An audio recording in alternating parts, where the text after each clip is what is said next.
lá. Boa noite. Boa noite. Hoje nós vamos descobrir e estudar os sacramentos da iniciação cristã. Na verdade, nós temos mais para frente uma outra aula que fala dos 7 sacramentos. Por que de 2 aulas separadas? Hoje nós vamos começar a falar sobre os 3 sacramentos da iniciação, que são os sacramentos pelas quais vocês estão se preparando para passar. Alguns de vocês os 3, alguns de vocês 2. Tá? Quando nós falarmos dos 7 sacramentos, nós vamos falar como é que esses 3 sacramentos se relacionam com os outros sacramentos e como é que todos esses sacramentos nos ajudam na nossa jornada, na nossa santificação, no nosso caminho de salvação. Que característica, que graça cada um desses sacramentos trazem para a nossa vida e como é que eles influenciam a nossa jornada. Tá? Então, começamos agora com os 3 primeiros da iniciação, que vai ser a base para os sacramentos que vocês vão receber. Mais para frente nós temos uma aula com todos os sacramentos, nós vamos em mais detalhe ainda sobre esses 3 sacramentos também. O primeiro sacramento é o sacramento do batismo. Antes de falar do sacramento do batismo em si, deixa eu falar um pouco sobre o batismo. O que é o batismo? O que é o batismo? O que é o batismo? Vamos lá, o que é o batismo? Quando você pensa em batismo, o que é o batismo? É a limpeza do pecado. Limpeza do pecado original? É. Hã? Uma bênção. É uma bênção. É a nossa marca como cristão. É uma marca como cristão.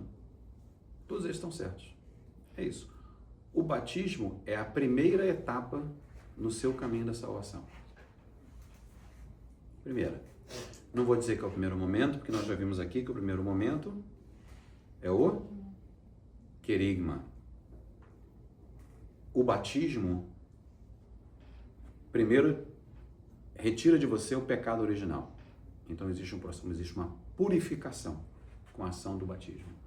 Depois te torna membro do corpo de Cristo. Você deixa de ser uma criatura de Deus e passa a ser um filho de Deus. E é o momento que você recebe a sua primeira graça santificante. Então, o início da sua santificação, essa graça santificante que vem no batismo, que alguns receberam bebê e alguns recebem como adulto.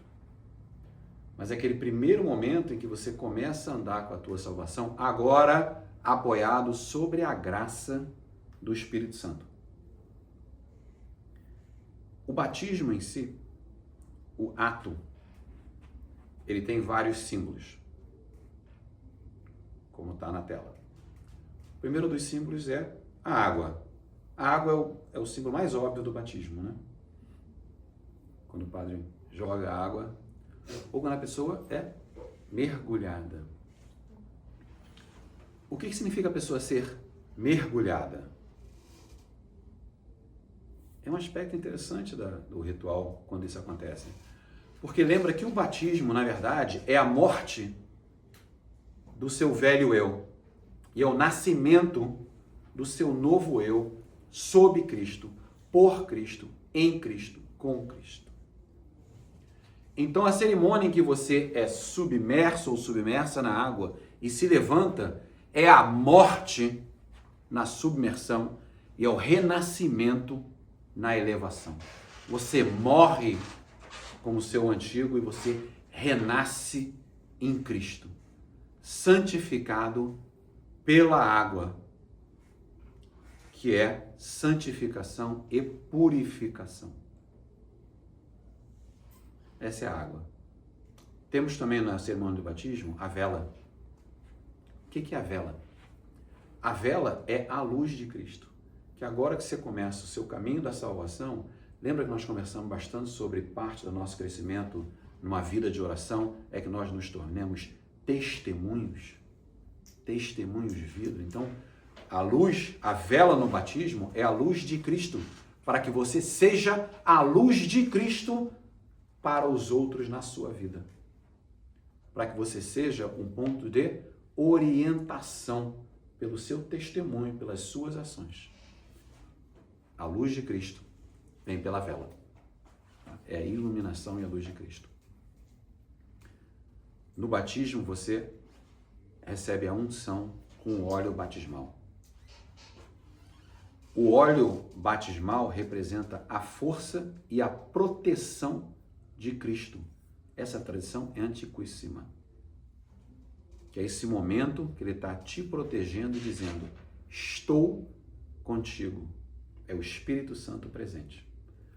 Vem a graça e vem o Espírito Santo. E a última parte é a veste branca. Por que a veste branca? A veste branca é a pureza.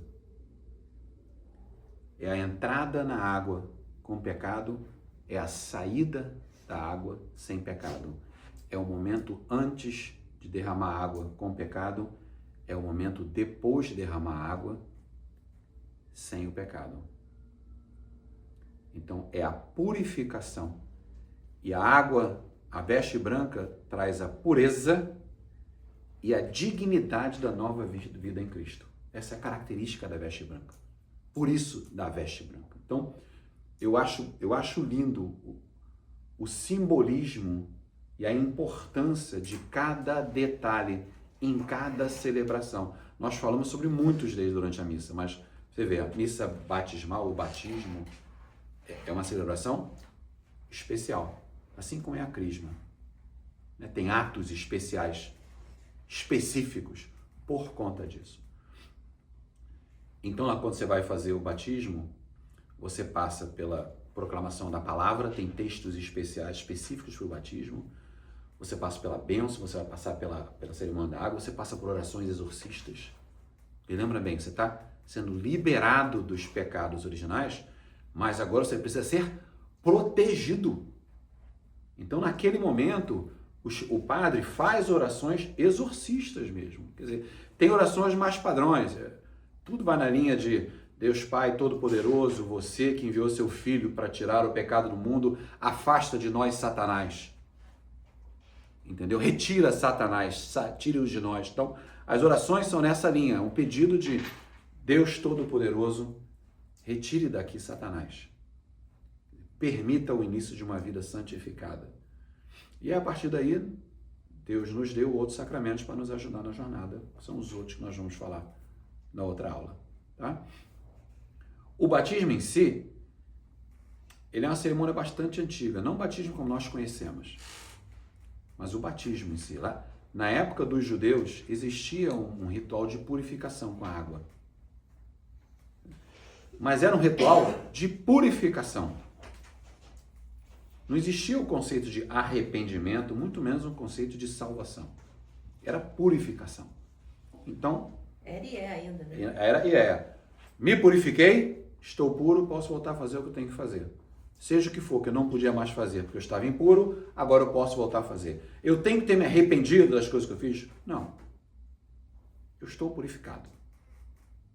Eu posso fazer o que eu não podia. Posso voltar a fazer o que eu não podia fazer antes, porque eu estava impuro por alguma razão, das várias regras que foram definidas. Quando João Batista estabelece o batismo e ele começa a batizar a gente no Rio Jordão, ele mudou totalmente a atitude. Ele falou, aqui você vai ser batizado se você estiver arrependido dos seus pecados.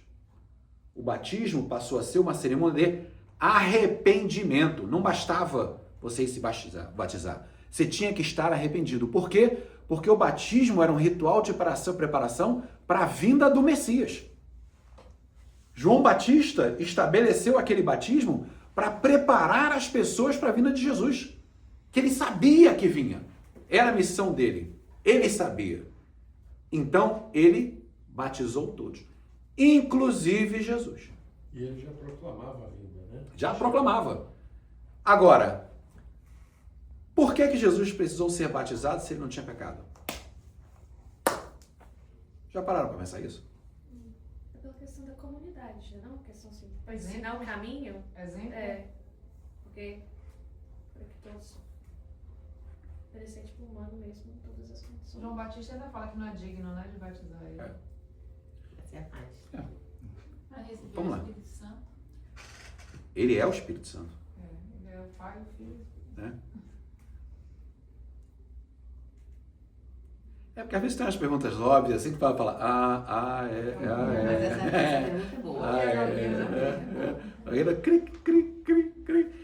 Mas veja bem, primeiro, Jesus Cristo queria demonstrar o ritual para dizer, somos todos filhos do Pai. Instituiu o ato. Né? Somos todos irmãos. Então, todos devemos passar por isso. Segundo, lembra que no batismo de Jesus Cristo, Deus proclamou e veio a aparição do Espírito Santo. Então, foi a definição de Cristo como Filho do Homem.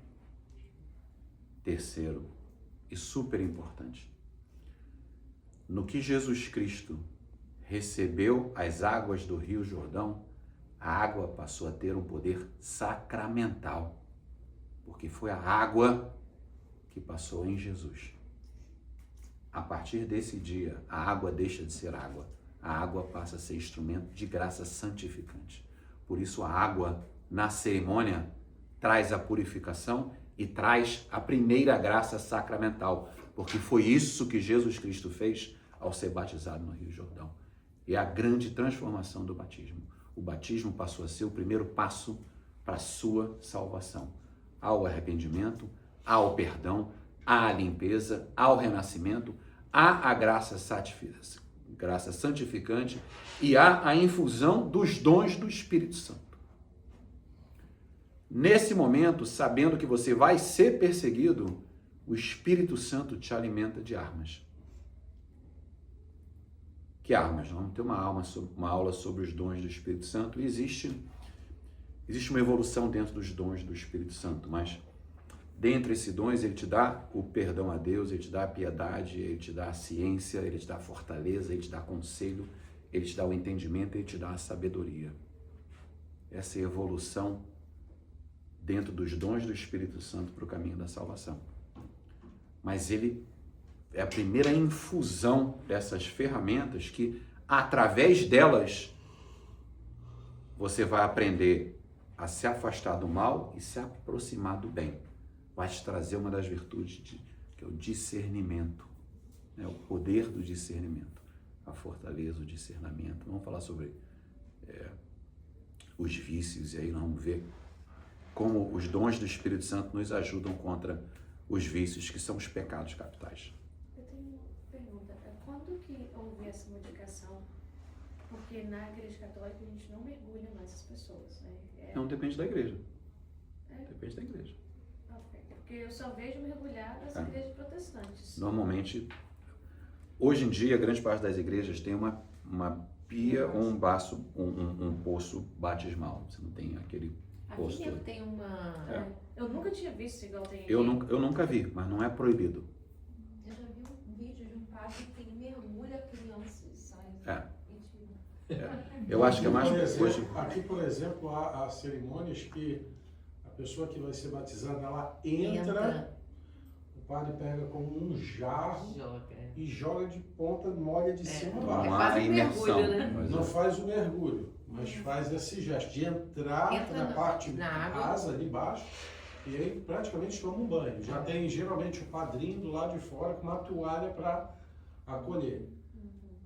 É menos De- comum, mas existe. De qualquer forma, eu vou pesquisar, ver se por um acaso, em algum momento, tem alguma encíclica papal ou alguma mudança no culto divino que disse que não se deve mais fazer o mergulho E também, total, né? Pode ser que tenha a E ver. se é o bebê, né? O que é muito comum, né? Por exemplo, eu acho que fui batizada, eu tinha 15 dias.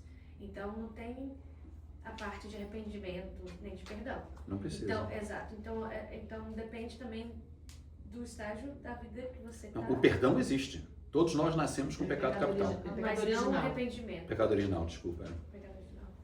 Então a purificação você aplica para todo e o perdão. O arrependimento veio como um resultado natural do que São João Batista começou a fazer. Mas o arrependimento, depois de Cristo, passou a ser ferramenta de um outro sacramento, que é o sacramento da penitência.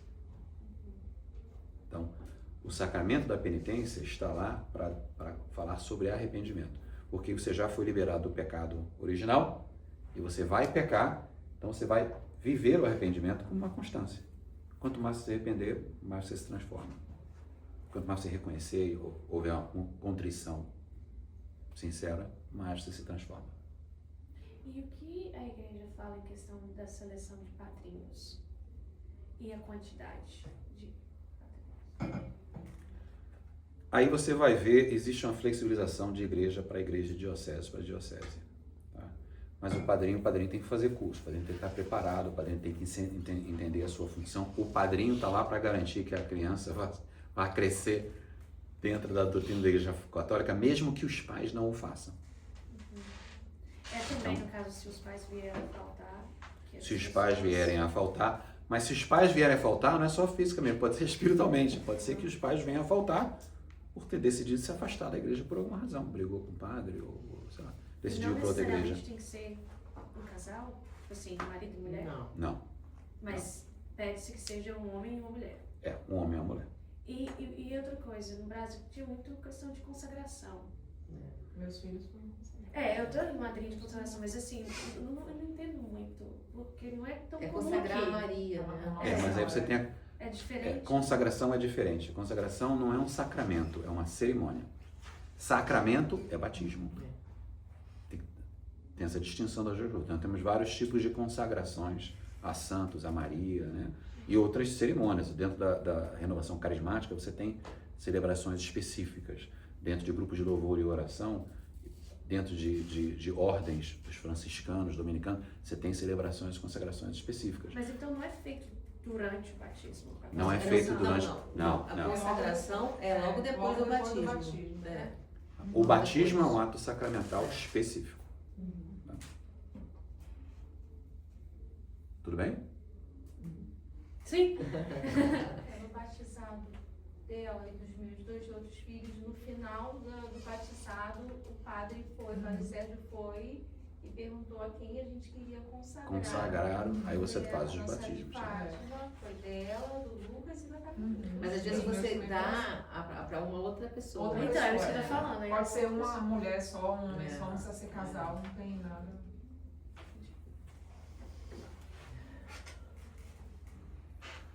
Falamos sobre a evolução do batismo. Falamos sobre o ritual. Leitura de escrituras, a oração do exorcismo, a oração pré-batismal, a bênção da água e a renúncia ao pecado e a profissão da fé. É quando o padre vira tanto para os padrinhos quanto para os pais, como muitas vezes para a própria Assembleia. E para renovar os votos de batismo. Vocês renunciam a Satanás, blá, blá, blá, blá, blá, blá, renuncio, e depois as profissões de fé. Vocês creem numa igreja católica, santa apostólica romana? Creio, né? Então, é o momento em que todos nós renovamos os nossos votos batismais. E muitas vezes nós não falávamos nada na época, e só começamos a renovamos isso a partir dos outros sacramentos. No caso dos pais tem que ser católicos para batizar o filho. Os pais não têm que ser católicos. Mas os padrinhos, sim. Os padrinhos, sim. É doido isso, né? É porque eu ouvi dizer que Da tinha que importância ser do padrinho. os pais, porque não levaria o catolicismo para a criança e tudo. Ouvi algo a respeito disso, por isso que eu estou perguntando.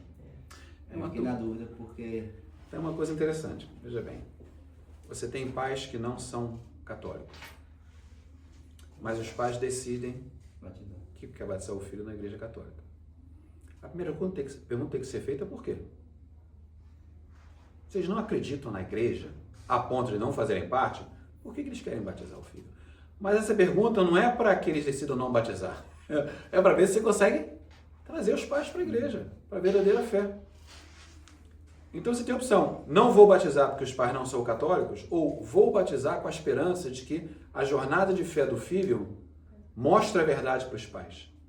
Então muitas vezes os filhos são o instrumento de transformação dos pais. Não, e a gente sempre tem que querer o batismo. Sempre Numa tem que situação querer. dessa, porque Sempre tem a que criança salvando precisa do vidas. batismo. Salvando Não, vidas. a criança precisa. É um inocente. Para ser livre do pecado original, né? E se é uma criança batizada mais de uma vez? Não existe isso. É, Em só- diferentes países? Não existe tem. isso. Mas aconteceu. Todo Eu falo, sacramento, tipo assim, por exemplo, A pessoa uma, mentiu, o segundo, então. o ela segundo, não contou. Não existe. o segundo sacramento não é válido. Ah, tá. Batismo.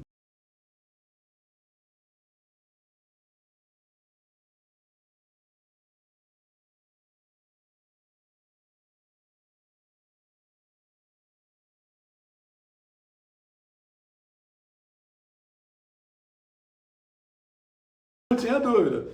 Mas batismo uma vez só, crisma uma vez só, eucaristia uma vez só, ordem uma vez só, Casamento. matrimônio uma vez só. Confissão repetidamente e unção dos enfermos repetidamente. Pode Sim, ser repetidinho. repetidamente, né? A gente espera que não tenha que tomar a confissão dos enfermos várias vezes. Mas estão corrigindo, cortam todas. A extrema unção é a unção dos enfermos? É porque mudaram o nome porque a unção dos enfermos pode ser dada a alguém que está muito doente, mas não a ponto de morte. Essa é uma opção de trazer graça para melhorar. Quando você falava extrema unção, é aquele negócio que está à beira da morte. Então você está lá no hospital, ainda tem alguma esperança. Chega o padre para te dar extrema unção, tua esperança vai tudo embora.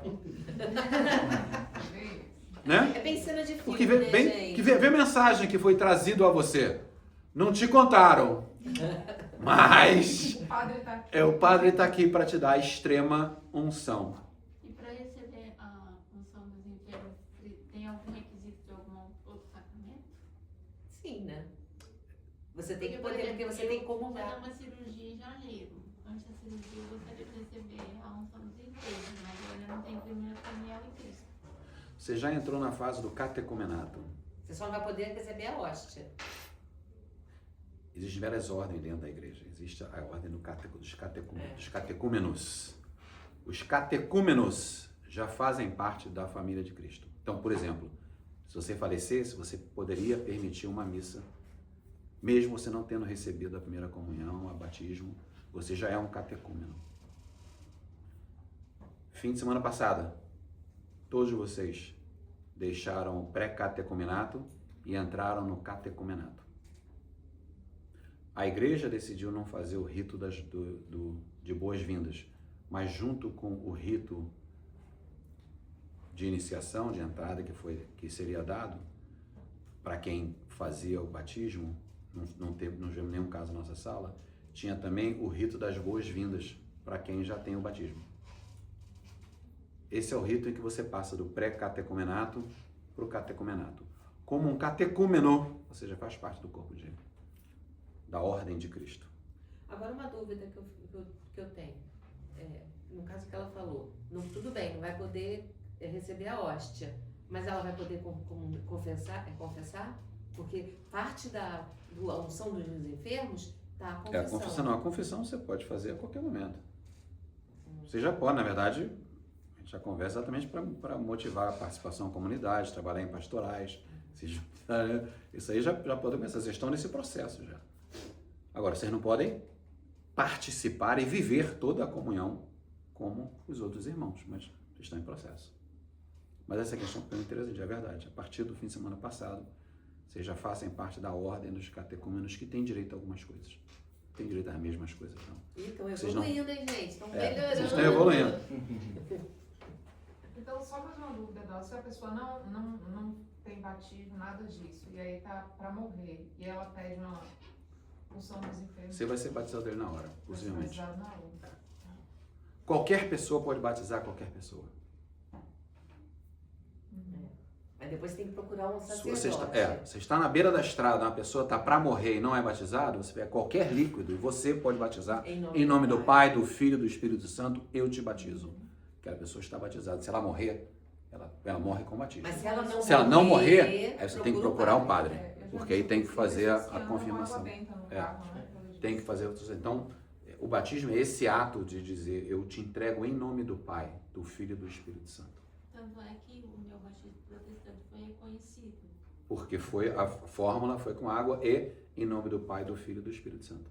Então, a igreja reconhece algumas igrejas protestantes, anglicanas ou evangélicas que seguem a fórmula do batismo pós-Cristo. Isso é outra coisa. Antes de Cristo não existia uma fórmula. o purificação tem um ritual. São João Batista dizia, vocês se arrependem em preparação para a vinda do Messias, mas era o que ele falava ali na hora. Não tinha uma fórmula específica. Pós-Cristo, a fórmula é bem definida. É com água e em nome do Pai e do Filho e do Espírito Santo. Então tem uma fórmula própria. Isso que a Amanda falou, não entendi. O batismo dela na própria... Algumas igrejas presbiterianas. Em nome do Pai, do Filho e do Espírito Santo. Eu fiz um apidite com testemunhas que viram esse batismo. Mas mesmo não tendo sido dado por um sacerdote? É porque se nós leigos podemos fazer, Tá. Mas um sacerdote recebeu essa declaração. Entendi. E são igrejas específicas que a Santa Sé já reviu essas igrejas e tem a lista das igrejas que eles sabem que por metodologia fazem o batismo sempre seguindo a fórmula católica. Ou a fórmula católica, seguindo esta fórmula. Né? Em nome do Pai, do Filho e do Espírito Santo, com água. é a fórmula católica. É a fórmula católica. Mas no caso do Porque a igreja protestante não vai dizer que é a fórmula católica, é a minha fórmula. Entendeu? A igreja batista vai dizer, é a minha fórmula. Então, Você falou que todos nós podemos fazer, mas a pessoa tem que estar consciente ou... Não, pode estar inconsciente na coma. Você vê um bebezinho, às vezes, está lá inconsciente, mesmo dentro da incubadora. Você tem que dar um jeito de uma gota d'água e tem que ter água, né? E fazer em nome do Pai, do Filho e do Espírito Santo. Mas só tem validade porque é um caso extremo, mas se recuperar realmente depois... você tem que passar pelo Tem Pai. que passar e pedir o batismo formal pelo Padre. Confirmação. A confirmação, o próprio nome diz. É o momento em que você vai confirmar os seus votos batismais e o seu compromisso de fé. Normalmente, as pessoas recebem o batismo como bebê, fazem a primeira comunhão 10, 11 anos, e quando chega aos 15, 16, 17, é o pior período que você possa imaginar. É o período da rebeldia, é o período em que o mundo tem uma influência nas pessoas muito maior que os pais, é o período de águas tumultuosas. Então é o momento exato da crisma. Por quê? O que é a crisma? A crisma é a infusão do Espírito Santo como adulto. É você aceitando o Espírito Santo com a maturidade na fé. É o momento que o Espírito Santo, a gente brinca que é o Espírito Santo 2.0, né? Que é o momento que o Espírito Santo agora traz os dons para te armar contra essa luta, contra os prazeres da vida. Então, nesse momento que você recebe a confirmação, você passa por uma catequese, você começa a entender aquela conversa que nós tivemos. O que você deve evitar, como você deve se proteger, que virtude você deve desenvolver. E esse conhecimento vai trazendo a sabedoria. E quando você questiona, o seu Espírito Santo te ajuda com o conselho. E para que você tenha condições de fazer, o Espírito Santo te dá a fortaleza. E quando você erra e se culpa, ele te traz a piedade. E quando você tem dúvida, ele te traz a ciência. Para você entender, para que você não faça nada que ofenda a Deus. Porque você tem temor a Deus. Que não é temor a Deus, é temor a ofender a Deus. Cruzamos aí os 7 dons do Espírito Santo. Eu aproveito para falar, gente, que realmente quando acabar a crisma, está começando a jornada. Isso é real. É uma jornada individual, diária e para sempre. Não tem espaço para, vou começar a se afastar, diminuir. O mundo engole a gente. Se a gente não buscar, todo dia de alguma forma. Daí a importância da vida de oração. Uma pessoa que fez a crisma e se afastou da igreja, se ela retornar, ela faz crisma de novo? Não. Crisma no sacramento uma vez só. Estava na lista dos todas. Você se confessa. Mas aí ela tem algum ritual? Não, ele vai se confessar. Vai se confessar. Ele vai se confessar. Ele saiu do caminho, ele com certeza pecou muito mais, ou deixou de confessar uma vez por ano, que é um preceito. Né? Com certeza deixou de ir para a igreja. Deixou de perder as missas aos muito domingos, que é confessar. preceito, não confessou, não comungou uma vez por ano. Olha aí quantos pecados que as pessoas... Eu vi um testemunho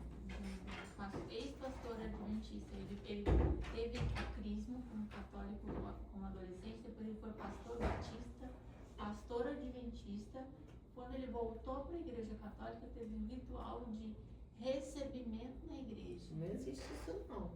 Aí eu não entendi. A igreja isso. pode até ter feito umas coisas, por ser uma coisa especial para ele, como você faz uma missa, Profissão de fé. uma profissão de fé. Isso ele pode fazer, isso ele pode fazer. Ele tá meio confuso, né? Então, mas não tem um ritual de retorno. O retorno, para você retornar, veja bem, se você foi batizado, Você sempre será. você nunca mais deixa de ser católico. Você pode até se assumir não católico, mas aos olhos de Deus, você é filho dele. Você é batizado, você recebeu a graça sacramental. Então você não tem que receber de novo. É o filho pródigo. A volta basta a confissão genuína. Confissão E genuína, começar a entrar contrição. nos ritos, frequentar a missa e estar sempre E em voltar confissão. a ter uma vida Eu achei de estranho, santificação. É muito estranho. Mas eu queria me receber de volta na igreja, daí eu conversei com Isso é coisa de igreja evangélica. Eu achei Não existe isso. Não, e tem uma outra coisa. Mas tem uma coisa importante. Vamos entender aí a visão da igreja. Eu sou um pastor evangélico. Quero voltar para a igreja católica. Que a primeira coisa que eu vou fazer, eu vou me confessar. Eu estou fazendo a confissão, não demonstro absolutamente nenhum arrependimento do que eu fiz. O padre vai absolver os pecados? Por quê? Não há contrição. Nós vamos ver isso, Davi. Tem que haver contrição. Não há arrependimento. Não há compromisso com melhorar. O cara está lá para quê? Para fazer... Fala, você me desculpa. Check. Eu não tenho condições de te absolver. Você não demonstrou os pré-requisitos do sacramento da penitência. Então, se ele vir o padre e falar, não, padre, eu estou voltando aqui, mas está tudo bem, estou feliz, eu até acredito mais ou menos no que a igreja católica faz, porque aprendi muita coisa. O padre falar, não é. É inquestionável. Eu não estou aqui recrutando, não preciso de você. Essa é a atitude da igreja católica. Não preciso de você. A igreja vai voltar a ser 12. A igreja não está recrutando. Não está dizendo, vocês têm que vir para cá. A opção da salvação é individual. A igreja está aqui para transformar o mundo, não para ser transformada pelo mundo. Então você quer seguir a igreja? Ótimo. Não quer seguir a igreja? Só não acho certo você se chama católico. Porque católico não é cargo, não é título. Você não faz nada que a igreja católica acredita e fala, não, mas eu sou católico. Você não vem me dizer que eu não sou católico. Eu sou católico, você está me ofendendo. Gente, eu tenho uma amiga assim. Assim. Não, sério? Ela virou pra gente e falou assim, ó, mas você não acredita que Maria era virgem, né? Ela chegou e falou isso. Não, eu sou católica, mas você não acredita que Maria era virgem, Não, eu né? acredito. A gente se olhou assim e falou assim, vale a pena discutir. Nem meu filho foi prezando pela conversão. Não, mas você aquele momento você fala assim, Filho acredita. não vou nem discutir. Não, o pior de tudo Vale a era pra pena. mim. Eu não acredito em tudo que tá na Bíblia. É. Hã? Você sabe que algumas coisas ali Mas são... aí, o que você é, minha mãe conversando? Sou católica. Sou católica. E ai de quem disser que eu não seja, hein? Então, vamos falar de futebol? Vamos mudar de assunto e falar de futebol, porque isso aqui não vai acabar legal. Então, confirmação. Confirmação tem da mesma forma, tem uma cerimônia próxima, tem a unção da mesma forma, com óleo, a unção do óleo da confirmação, da crisma, o óleo da crisma. Alguém já viu uma cerimônia de confirmação de crisma? Já. Então também há É bonita. é muito bonita. Até porque tem toda essa questão da maturidade da fé. Né? Uma decisão, né? Você vê, assim, A pessoa que começa desde criança, ela faz a catequese uma vez para a primeira comunhão e outra vez para a crisma? Duas vezes. São dois cursos. na verdade, não faz o batismo porque não tem curso, mas os padrinhos fazem. Então, existe um processo catequético que tem que ser seguido. Tá? Porque não é um ato... Tá? Existem atitudes e consequências esperadas pelo ato de se decidir a viver a vida em Cristo, dentro da Igreja Católica. Né? Compromisso da fé, o Espírito Santo, 2.0, você recebe toda a bênção, e o rito de imposição da mão. falando sobre os dons do Espírito Santo, até usamos exemplo, uma situação, como é que isso aconteceria, mas sabedoria e entendimento para te dar discernimento e compreensão profunda na fé, na hora que houver dúvidas, conselho e fortaleza para orientação divina e coragem de poder agir, fazer o que é certo, ciência e piedade para ter o conhecimento na devoção sincera, é o Espírito Santo nos ajudando a ter consciência da nossa atitude. Temor de Deus, a reverência e respeito pela presença divina. Mais uma vez, o temor aqui não é, meu Deus, um dom do Espírito Santo é que eu tenha medo de Deus. É temor a fazer qualquer coisa que ofenda a Deus. Reverência, respeito, reverência. Tá? Eucaristia. Eucaristia, junto com a missa, nós estamos falando agora do ápice da nossa vida cristã. Aqui é um prelúdio para a visão beatífica. É o momento da comunhão com Cristo. É o momento em que você, na terra, se une a Nosso Senhor, como você estará unido um dia no céu. Por isso da reverência, por isso da construção da missa até lá. Lembra? Nós falamos o rito inicial é a entrada em Jerusalém, a liturgia da palavra, a última ceia, a liturgia eucarística é a paixão em Cristo e a ressurreição, e os ritos finais é o envio. Por isso que essa preparação da paixão de Cristo até o sacrifício final, que você está participando no momento da comunhão eucarística. Então existe toda uma questão de preparação para a primeira comunhão. Por quê? Porque você tem que entender a relevância e o significado de estar em comunhão com Cristo e com o corpo visível de Cristo, que é a igreja. Então, cada vez que nós comungamos, nós estamos nos unindo a Deus no céu e ao corpo de Deus na terra, que é a igreja. Então, a comunhão é um ato de união com a comunidade. Por isso que a comunhão é feita numa missa e por isso que nós temos que estar na missa todo domingo. Porque estar na missa é estar com Cristo. Porque a nossa comunidade é o corpo místico de Cristo na terra. Daí a razão da missa, entre outras. Nós falamos. Então, temos a celebração, a própria missa, como a gente fala, abriu dizendo, o que é a missa? A missa é a celebração eucarística.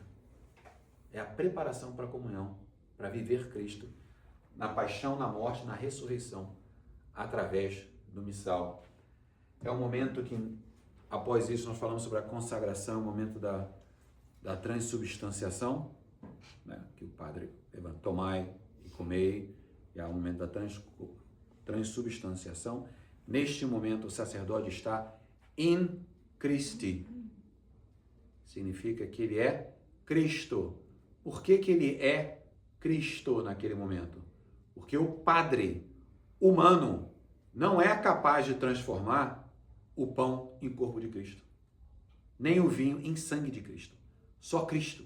Então, naquele momento, o padre é Cristo. Então, ele não fala, tomai e bebei, este é o corpo de Cristo. Ele fala, tomai e comei, este é o meu corpo. Porque é Cristo que está falando. Da mesma forma que nós vamos ver na penitência, no sacramento da penitência, da confissão, o padre está em Cristo. Você fala com Cristo. Ele fala, eu te perdoo. Você fala, eu te absolvo. Te absolvo. É Cristo Eu te perdoo, eu te absolvo. gente. Então você tem a comunhão, que é a união dos fiéis e com Cristo. Tá? Uma perguntinha até agora? Não?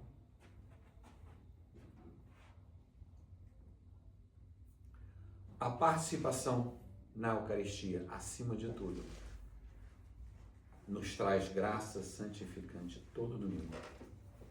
É um momento de ação de graças. É o momento em que você demonstra por testemunho sua participação ativa como membro da comunidade. É o momento em que você demonstra a unidade da nossa igreja. É o momento de louvor e adoração de Deus através da parte da liturgia da palavra, da celebração eucarística, da comunhão em si, de evangelizar. É o envolvimento consciente na liturgia, é viver a palavra de Deus, o momento, é um momento como se Cristo estivesse sentado conosco na última ceia, nos explicando como devemos agir. E é o fortalecimento dos laços com o Pai.